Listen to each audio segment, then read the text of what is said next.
नमस्कार मंडळी.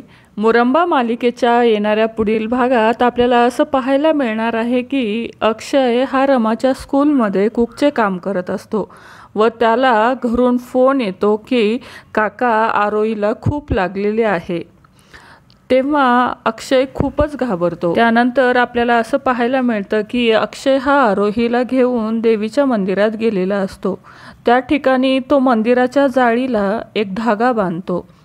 तेव्हा तो म्हणतो की देवी आई, असं म्हटलं जातं की तुझ्याकडे येणाऱ्याची कुठलीही इच्छा अपूर्ण राहत नाही.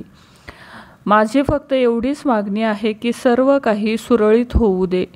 नंतर आपण पाहतो की त्याच मंदिरात रमा देखील आलेली असते आणि रमाची मुलगी ही देवीकडे प्रार्थना करत असते की देवी आई, माझी आई जिथे कुठे असेल ती मला लवकरात लवकर भेटू दे.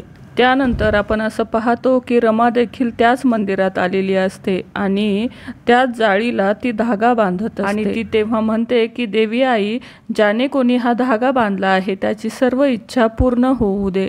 आणि त्यावेळेस अक्षय आणि रमा दोघेही एकमेकांना जाळीतून पाहतात. दोघांचीही तिथे नजरानजर होते. तर मंडळी, येणाऱ्या पुढील भागात अक्षय आणि रमा एकत्र येणार का, हे पाहणं अतिशय रंजक असणार आहे. तर मंडळी, मुरंबा मालिकेचे नवनवीन अपडेट पाहण्यासाठी आपल्या चॅनलला नक्की सबस्क्राईब करा. धन्यवाद.